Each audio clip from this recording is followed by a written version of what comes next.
Welcome back to the channel. Ever get the feeling that a place just has a certain vibe? A specific energy that you can't find anywhere else? That's South Carolina.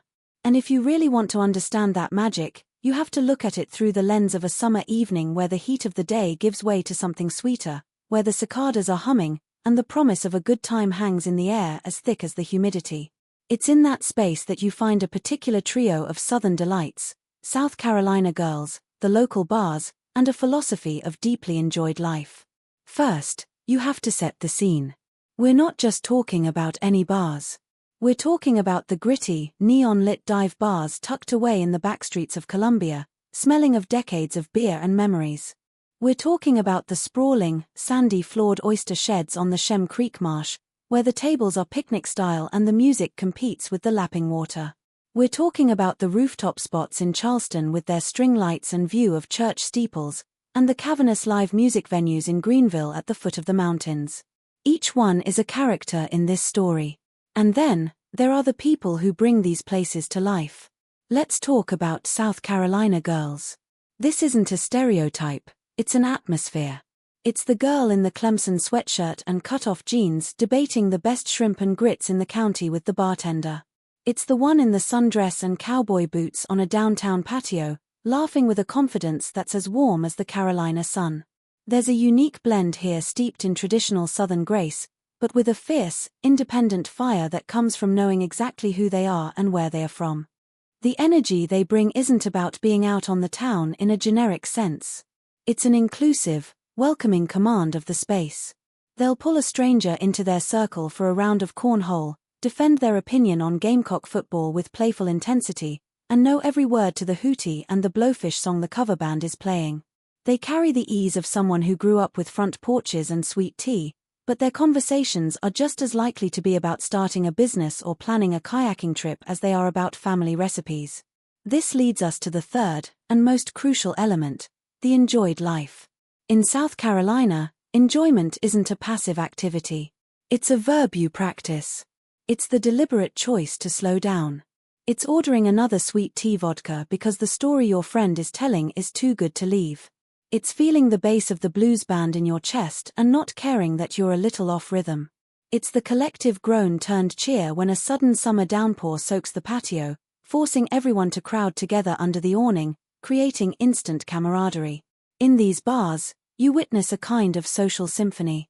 It's the bartender, a philosopher with a bottle opener, who remembers your name and your drink. It's the groups from recent college grads to lifelong friends mingling and merging. A conversation might start about the oppressive heat, pivot to the best fishing spot near Beaufort, and end with an invitation to a low country boil next weekend. The South Carolina girl is often the conductor of this, effortlessly connecting people and spinning the ordinary into an event. This enjoyed life doesn't start or end at the bar door. The bar is simply the evening's sanctuary. The day likely began on a boat, on a river sandbar with coolers tied together, or hiking in the upstate hills. The bar is the continuation, the blissfully open-air living room where the day's adventures are recapped, exaggerated, and immortalized.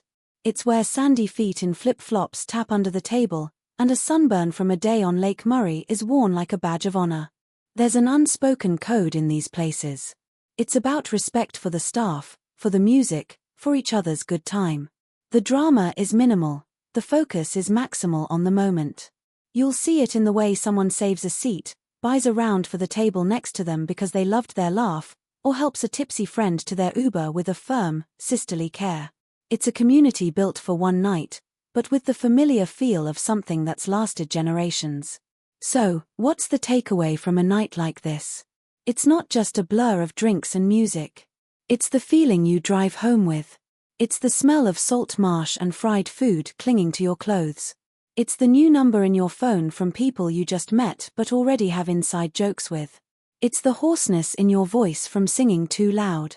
It's the deep, contented understanding that you didn't just go out, you participated in a local ritual of joy. South Carolina, in its essence, teaches you how to enjoy. It pairs its stunning landscapes and complex history with a present-tense commitment to connection and celebration. The girls, with their charm and strength, the bars, with their gritty character and cold drinks, are simply the vessels. The real product is a masterclass in living well. So, if you ever find yourself under the Carolina moon, find one of these spots, pull up a stool, and just listen. You'll hear the sound of a life being thoroughly and authentically enjoyed. Don't forget to like and subscribe for more deep dives into the soul of different places. Share your favorite SC bar spots in the comments below. Cheers, y'all. South Carolina's beauty isn't something you just see, it's something you feel. It starts in the Low Country, where the morning sun cuts through the mist rising off the tidal creeks, painting the endless marsh grass in shades of emerald and gold. Ancient, moss-draped live oaks stand as silent sentinels over sleepy coastal roads, framing views of shrimp boats heading out to work. This is a patient beauty, shaped by the slow, rhythmic pulse of the tides and steeped in a deep, almost palpable history. It's quiet, grand, and humbling, inviting you to slow your breath and simply be present in the salt-tinged air. Travel inland, and the beauty transforms. As the flat coastal plain gives way to the rolling sand hills and, finally, the foothills of the Blue Ridge, the landscape comes alive with a different energy.